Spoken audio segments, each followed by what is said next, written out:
Muy bien, hermanos, vamos entonces de una sola vez a estudiar de Lucas. ¿Qué podemos aprender de Lucas?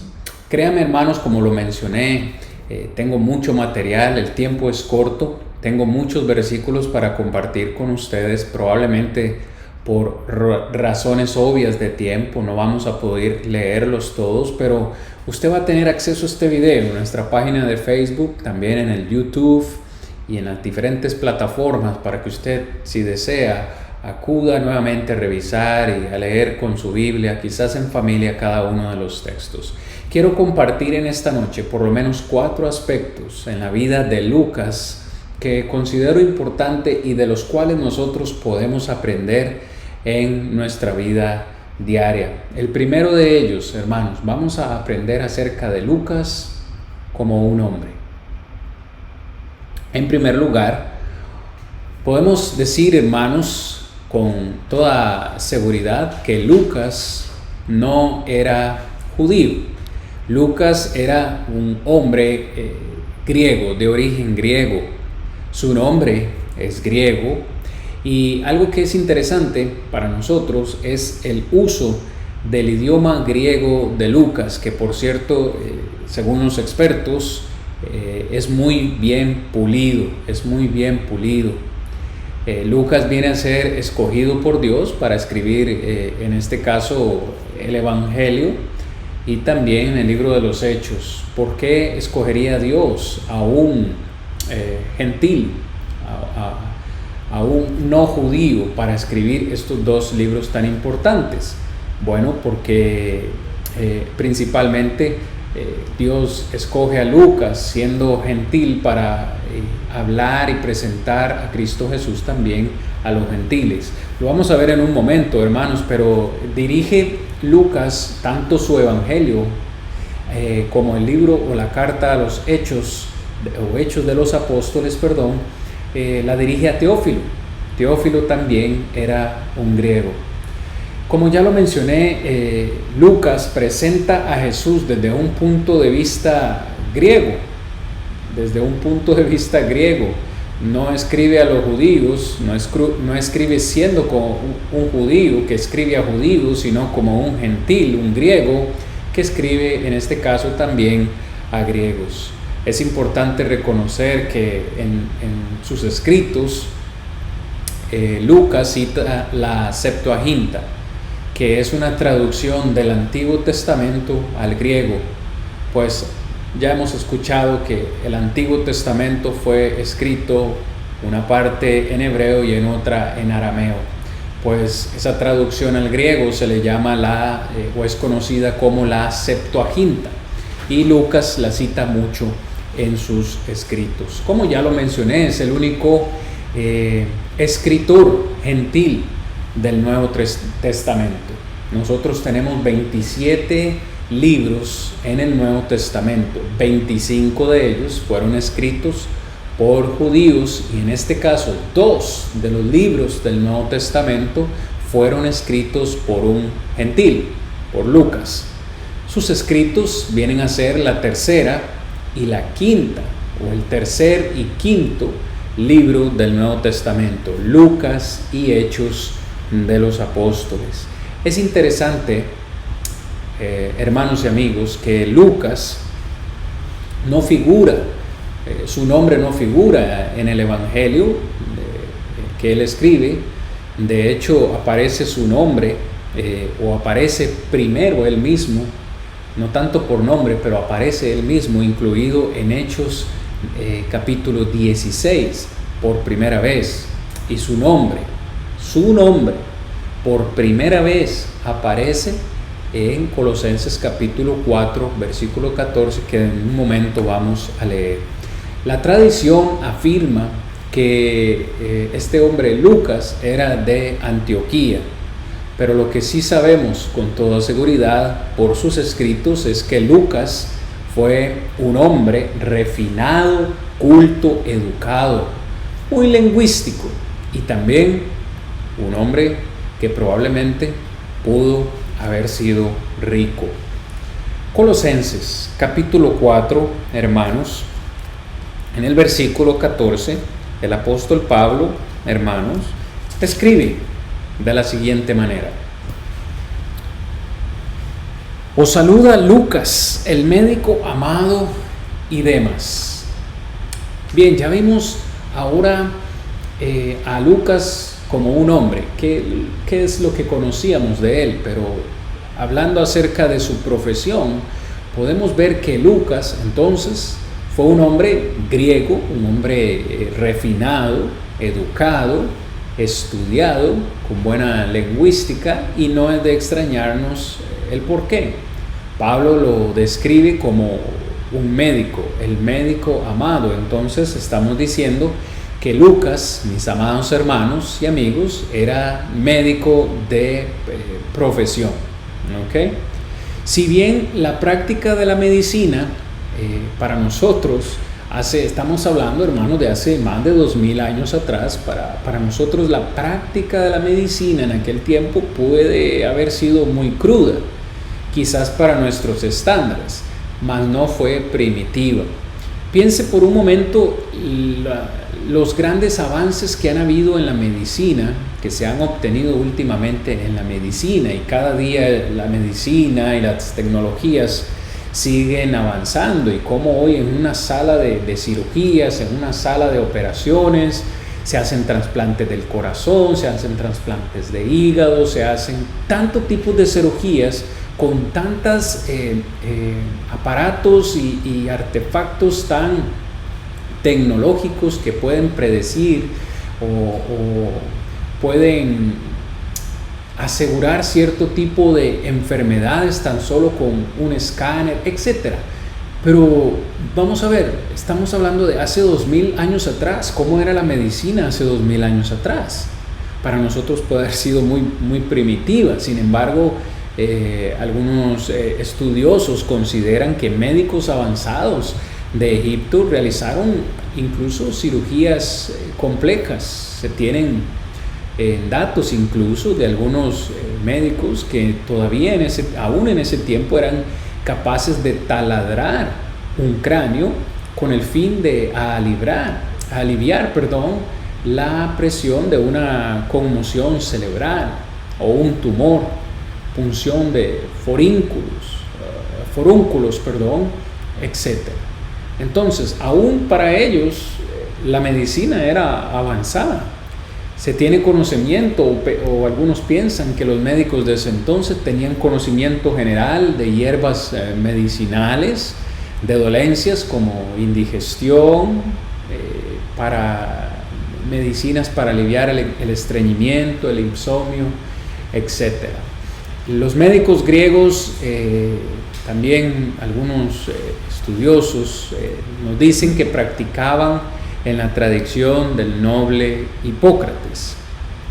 Como ya lo mencioné, algunos creen, hermanos, que Lucas pudo haber nacido en Antioquía y que pudo haber estudiado en la Facultad de Medicina allá.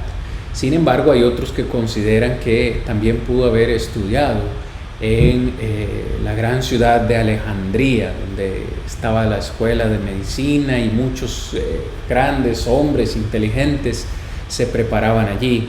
Pero bueno, son especulaciones también que podemos hacer. Lo que sí es cierto es que la medicina o los médicos de ese entonces tenían debían tener una amplia gama de conocimiento, no solo en medicina, sino en plantas, hermanos, y también en este caso como Lucas, un hombre educado, un hombre que lingüísticamente dominaba el griego a la perfección, no solo en el habla, sino también en la escritura. ¿Qué encontramos en sus escritos? Y en esta parte, hermanos, sí voy a hacer solamente mención de una forma rápida, porque no puedo profundizar en cada una de estas cosas. Pero cuando nosotros leemos el Evangelio de Lucas, quienes hemos tenido la oportunidad de leer Lucas, encontramos en su Evangelio cosas muy importantes, pero que son muy únicas del escritor. Ahora, usted tiene que tener en mente, cuando usted lee el Evangelio de Lucas, tiene que poner en su mente la idea de que Lucas era un médico, y en su escrito hace referencia a algunos términos médicos que otros escritores no usan. Por ejemplo, en Lucas 4:38, cuando Lucas menciona que Jesús sana a la suegra de Pedro, dice que la suegra de Pedro tenía una fiebre muy alta. Y cuando usted analiza el texto, el idioma original, se da cuenta, o podemos darnos cuenta al estudiar esto, que está haciendo referencia a un término médico, ¿no? Una fiebre realmente alta. El hombre lleno de lepra en Lucas 5:12, o los 10 leprosos en Lucas 17:12, también lleva enfáticamente un término ahí médico. En el capítulo 21, verso 34 de Lucas, que quiero leer con ustedes, hermanos, porque sí quiero leer algunos textos también. Lucas hace referencia a una palabra griega que significa pesado en el capítulo 21, versículo 34. Dice así: mirad también por vosotros mismos y por vuestros que vuestros corazones, no se carguen, ese término, carguen, no se carguen de glotonería y embriaguez y en los afanes de esta vida, y venga de repente sobre vosotros aquel día. Ese término que aparece ahí, cargado de glotonería, es el término que nosotros usamos popularmente. Algo me cayó pesado. Esa pesadez que sentimos en el estómago cuando comemos algo en demasía, o algo que nos cayó mal al estómago, decimos nos cayó pesado. Pues es un término que Lucas usa acá para referirse a la glotonería, ese exceso de comida, y también a la embriaguez. Es un término también usado para angustia y náuseas.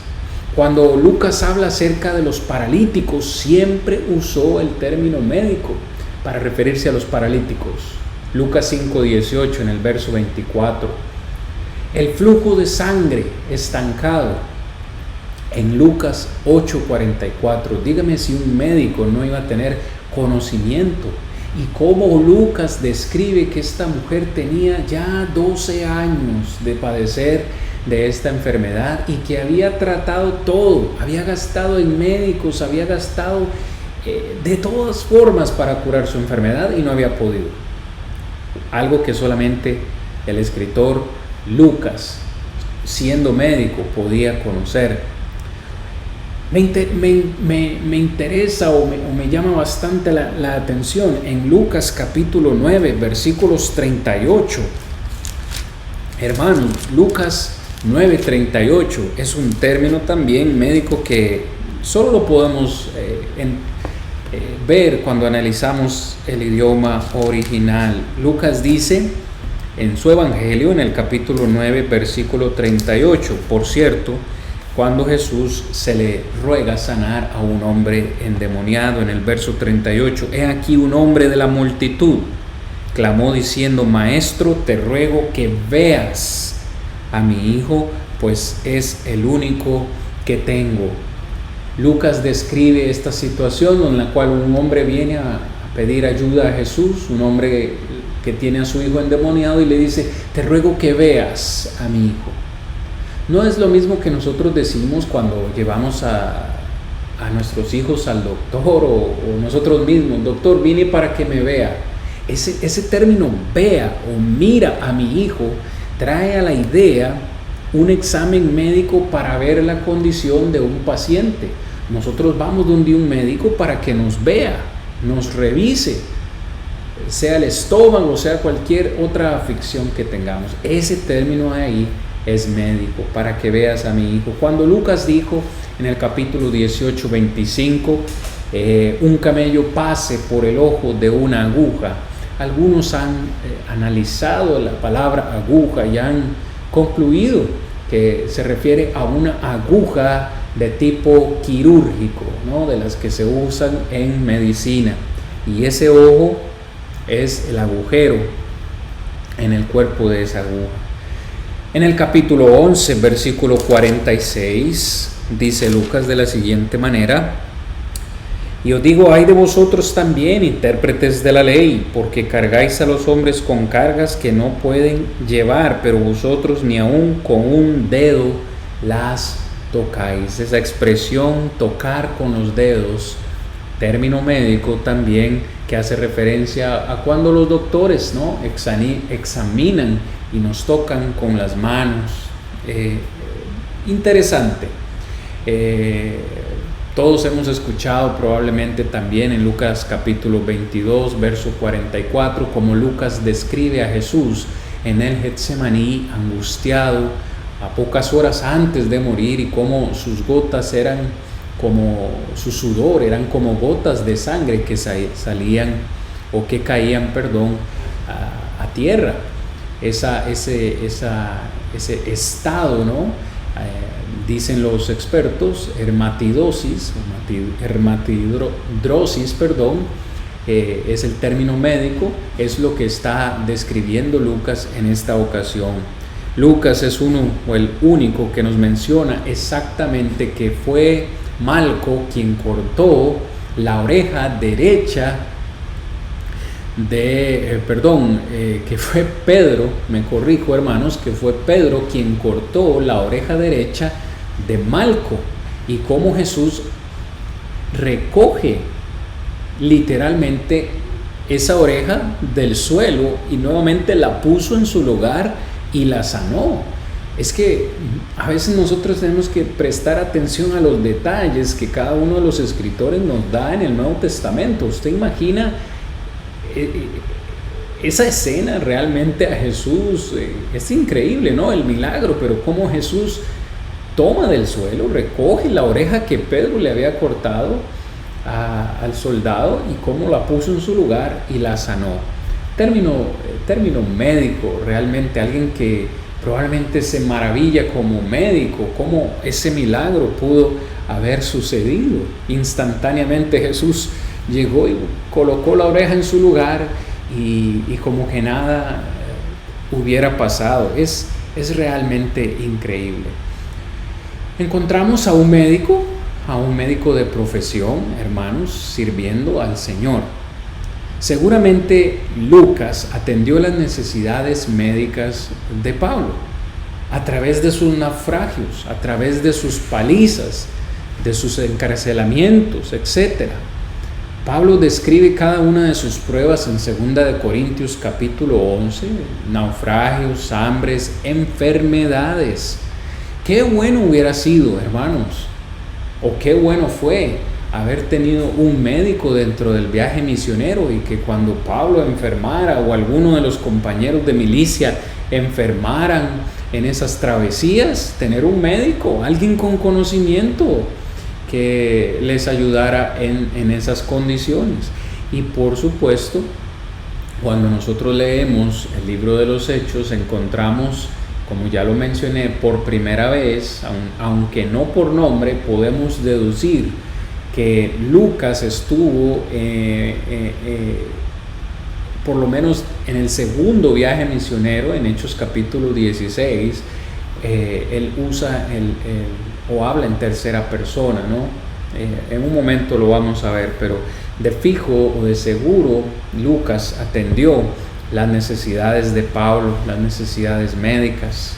Según Plinio, un escritor del primer siglo, la práctica de la medicina fue la más lucrativa de todas las profesiones de su época. Vea usted qué interesante. No solamente hoy, porque hoy la medicina es muy lucrativa, especialmente en algunos países el ser médico genera mucho dinero. Es una profesión costosa, cuesta mucho estudiarla, pero también genera sus recursos, ¿no?, cuando ya la persona empieza a ejercer. Pues no solamente hoy, se considera que en ese tiempo, hace más de 2000 años, la medicina o los médicos podían hacer mucho dinero, era muy lucrativa. Por eso mencionamos en la introducción que podemos deducir que Lucas pudo, por su profesión, por su educación, pudo haber sido un hombre muy rico. Sin embargo, ¿qué es lo que queremos rescatar en este momento? Bueno, que Lucas, siendo médico, tenía vocación de médico, pero también lo encontramos sirviendo al Padre Celestial, sirviendo a los hermanos. Recuerde que Lucas no es judío, él es un gentil. De hecho, para hacer, lo vamos a ver dentro de un momento, él tuvo que investigar para escribir el Evangelio y también el libro de los Hechos. Pero en lugar de estar haciendo dinero, en lugar de estar ejerciendo su profesión como médico para ganar y generar mucho dinero, encontramos a este hombre, a este gentil, sirviendo de ayuda en los viajes misioneros de Pablo. Lucas, entonces, vemos que se sacrificó considerablemente para usar su ocupación como médico por su vocación, como un ministro cristiano dispuesto a sufrir dificultades implacables para servir a Dios. Hermanos, esto es muy loable. Yo lo he dicho en muchas de mis lecciones y lo voy a volver a repetir. No todos nosotros vamos a ser, o no muchos de ustedes van a ser predicadores, no muchos de ustedes van a ser maestros, ni sus esposas van a ser esposas de predicadores, ni van todos a ser ancianos. Hermanos, pero con la profesión que tenemos, aún con ella, de alguna forma podemos servir en el reino de Dios. Piense por un momento, si usted no es un hermano que está al 100% entregado a la obra, porque usted tiene un trabajo secular, tiene una profesión, tiene un trabajo y que se entiende, es para proveer para su familia, eso está bien, pero pregunte, con ese trabajo, con esa profesión, con lo que usted está haciendo ahorita, ¿en qué forma puede usted bendecir al reino de Dios o a los siervos de Dios que trabajan a tiempo completo? Es una buena e importante pregunta que todos podemos hacernos. Encontramos a un hombre desinteresado, ejerciendo su profesión, pero no para ganar dinero, sino para la honra y gloria de Dios, para ayudar, en este caso, a este gran hombre de Dios, Pablo, en su viaje misioneros. Podríamos decir entonces, a la luz de esta información, que Lucas es el primer, o fue el primer médico misionero. Amo cuando a nuestros países de Centroamérica o a otros países, nuestros hermanos de Estados Unidos llevan misiones médicas, ¿no? Porque llevan sus médicos y proveen servicios de forma gratuita a personas de escasos recursos. Esto es muy loable y es muy necesario, pues encontramos a Lucas siendo el primer médico misionero. Hermanos, amigos, lo digo otra vez, ejerciendo su profesión, poniendo al servicio de la obra de Dios su conocimiento, su profesión, para que el nombre de Dios fuera engrandecido. Qué hermosa bendición. Hemos entonces mencionado a Lucas como un hombre y lo hemos mencionado por su profesión, ¿no? Médico de profesión. Pablo lo describe como el médico amado. Sin embargo, ¿cuál es otra faceta que podemos ver de este hombre? A un hombre que fue un historiador cuidadoso. Un historiador cuidadoso. ¿Por qué un historiador cuidadoso? Bueno, hermanos, porque ya lo mencioné, Lucas no fue judío, era un gentil, muy educado, muy refinado, con una buena profesión, pero eso en cuanto a lo secular. Cuando él escribe, y quiero leer, hermanos, textualmente su evangelio en el capítulo 1, versículo 1 al 4, puesto que ya todos han tratado de poner en orden la historia de las cosas que entre nosotros han sido ciertísimas, tal como nos lo enseñaron los que desde el principio lo vieron con sus ojos y fueron ministros de la palabra, dice Lucas, me ha parecido bien, me ha parecido tan bien a mí, después de haber investigado con diligencia todas las cosas desde su origen, escribírtelas por orden, oh excelentísimo Teófilo, para que conozcas bien la verdad de las cosas en las cuales has sido instruido. Lucas se reconoce a sí mismo como un historiador, alguien que tuvo que investigar. Lucas no es un apóstol, no fue un apóstol. No cometamos esa equivocación. En una ocasión un hermano iba a predicar de Lucas. Ahora sí, hermanos, dijo, abramos nuestras Biblias en la carta del apóstol Lucas o del apóstol Marcos, han dicho algunos, pero ellos no fueron apóstoles. Lucas no fue apóstol.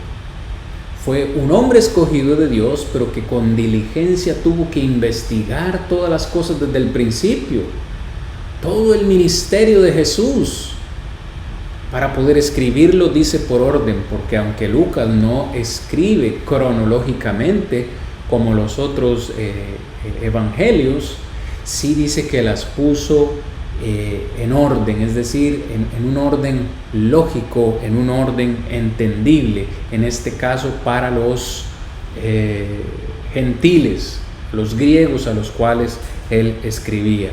Hermanos, amigos, Lucas es mencionado por nombre solamente 3 veces en el Nuevo Testamento.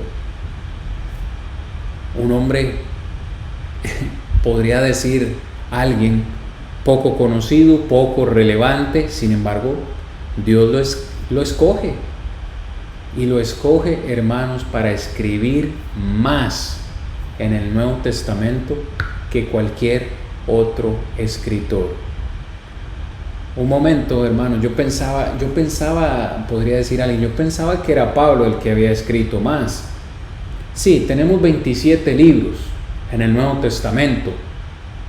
¿Cuántos de esos 27 libros escribió Pablo? 13. La forma más fácil que le explico a los hermanos es, Pablo fue el apóstol número 13 y él escribió 13 cartas en el Nuevo Testamento. Ok, 13 cartas. Podría ser mucho, pero sin embargo, cuando usted hace el conteo de versículos por porción, por cantidad, si usted pone junto el Evangelio de Lucas y Hechos de los Apóstoles juntos, es más material que las 13 cartas que Pablo escribió. Ahora, les pongo entre paréntesis dependiendo de Hebreos, porque si alguno quiere asignar la carta a los Hebreos como escrita por Pablo, entonces sería Pablo el que más escribió. Sin embargo, sabemos que el escritor a los Hebreos es desconocido. Lo cual, hermanos, simplemente quiero decir que Lucas es el único gentil que escribió en el Nuevo Testamento, un escritor gentil para lectores gentiles, un hombre escogido por Dios para escribir tal magnitud. Y nos damos cuenta que Lucas, como gentil, explica los asuntos judíos más simples. Por ejemplo, en Lucas 22:1, Lucas hace referencia a la fiesta de los panes sin levadura, también llamada la Pascua. Esto lo conocían perfectamente los judíos. Sin embargo, Lucas explica este aspecto tan simple. Lucas usa nombres griegos en lugar de nombres hebreos. Es decir, Lucas usa términos como maestro, calvario, en lugar de decir rabí o Gólgota. Lucas también traza la genealogía de Jesús desde Adán, no de Abraham. Cuando usted analiza la genealogía de Mateo, la genealogía de Jesús, vemos que él la traza, en este caso, hasta Abraham, el padre de la fe. Pero eso lo sabían los judíos. Ahora, Lucas traza la genealogía de Jesús hasta Adán, el primer hombre creado. La pregunta es, ¿por qué? Bueno, Mateo presenta a Jesús como el Mesías, el Salvador del mundo, nuevamente porque él escribe a judíos. Pero Lucas no escribe a judíos, escribe a gentiles. Tiene que presentar a Jesús no como el Mesías, sino como el hombre perfecto de Dios. No solo como el hombre, sino como el hombre perfecto de Dios. Lucas 19:10, por ejemplo. El Hijo del Hombre no vino a buscar, vino a buscar y a salvar lo que se había perdido.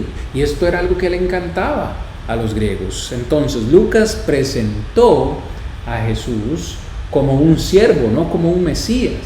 Lo presentó como el perfecto o el hombre ideal. Esto era atractivo para los griegos. Presentó a Cristo como el Redentor del mundo entero, no solo de los judíos, sino como del mundo entero, porque el Evangelio y la salvación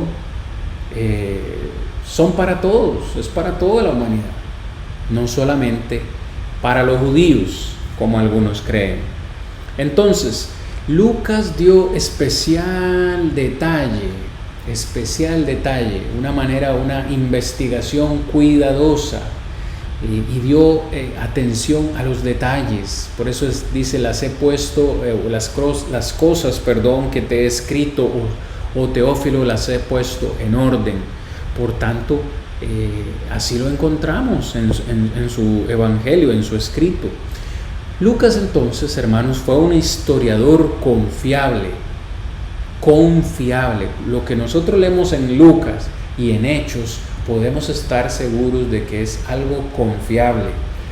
¿Por qué? Porque Lucas, como ningún otro, registra, tanto en su evangelio como en el libro de los Hechos, registra gobernantes, registra provincias y distritos sin error. Es decir, Lucas conocía Chipre, conocía Acaya, conocía Asia. Lucas conocía provincias senatoriales gobernadas por procónsules. Y les pongo los textos en la presentación, hermano, no puedo ir a ellos. Lucas conocía los principales magistrados de Tesalónica, que fueron llamados politarcas o polírtacas, término griego para un gobernador municipal. Hechos 17, 6 al 8. Él conocía los líderes de Éfeso de aquel tiempo, que fueron asiarcas, este término asiarcas, en Hechos 19, 31. Lucas menciona en el libro de los Hechos por lo menos 110 personas, y cada persona de las cuales Lucas menciona se encuentran en el momento y en el lugar donde deberían estar.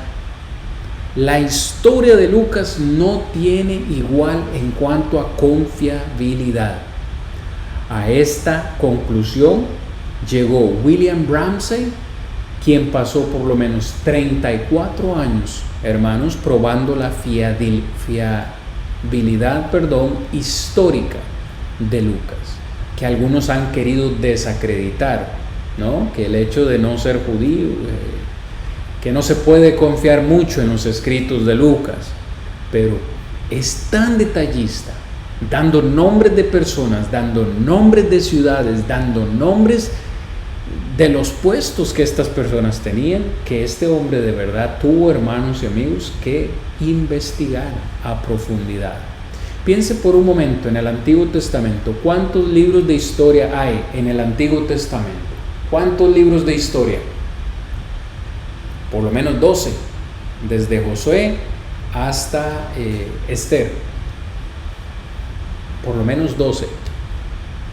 Ahora, ¿cuántos libros de historia hay en el Nuevo Testamento? En el Nuevo, solamente uno. En este caso, el libro de los Hechos, escrito por Lucas.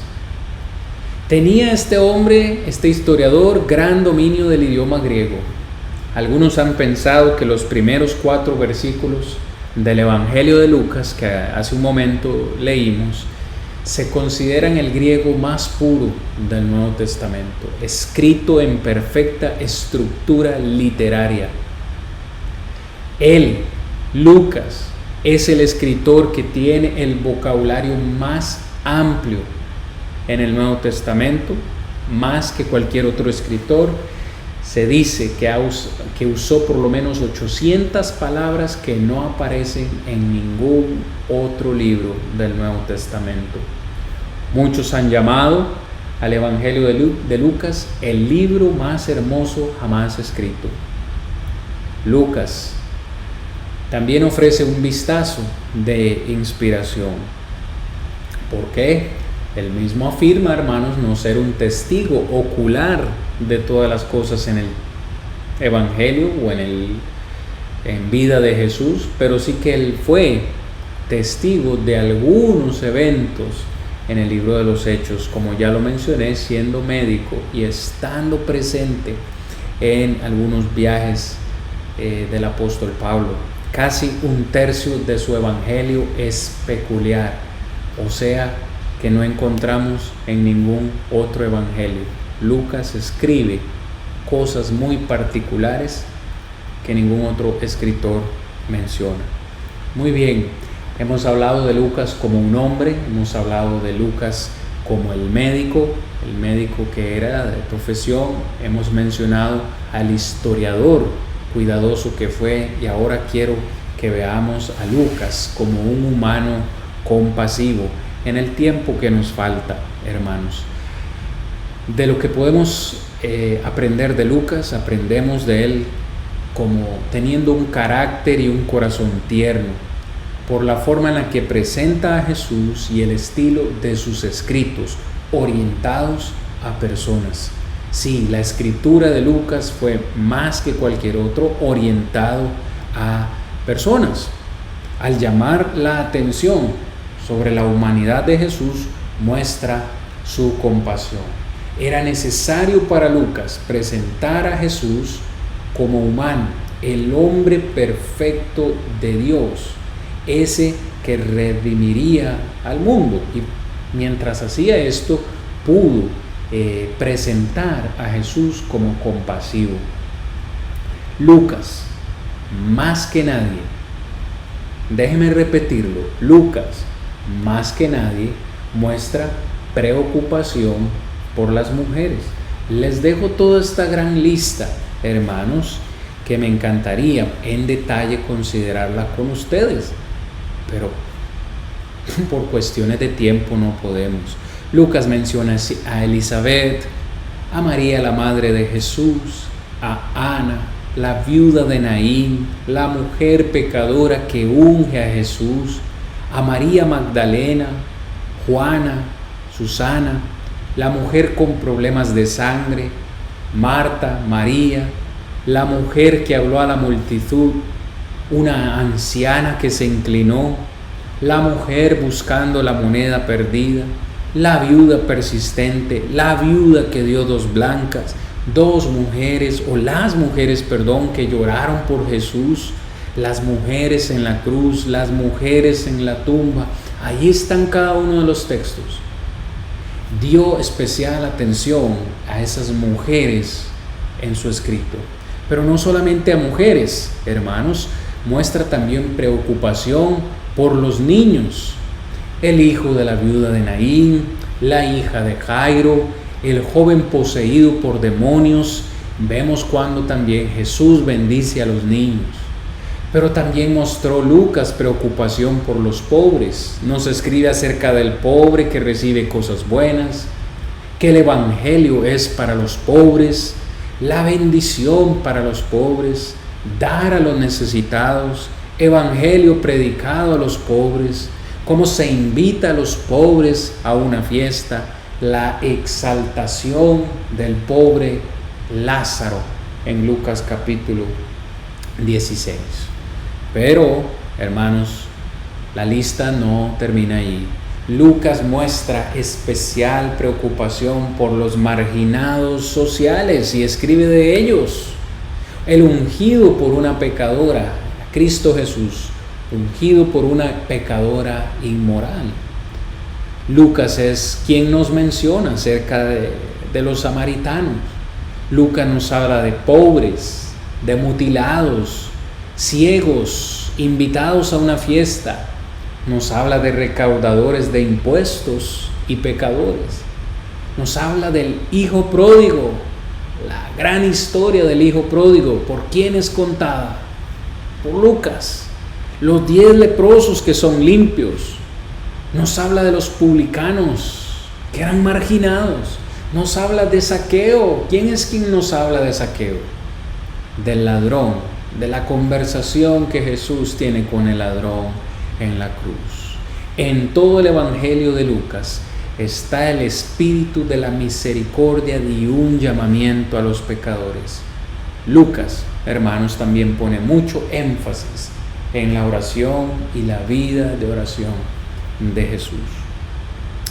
Espero usted pueda tomar tiempo, hermano, de repasar la presentación y de analizar cada uno de los versículos, porque es bastante edificante para nuestras vidas. Lucas, como un compañero leal, hermanos, vamos casi terminando, hermanos, como un compañero leal. Todo lo que sabemos, hermanos, sobre Lucas se relaciona con su participación en la difusión del Evangelio.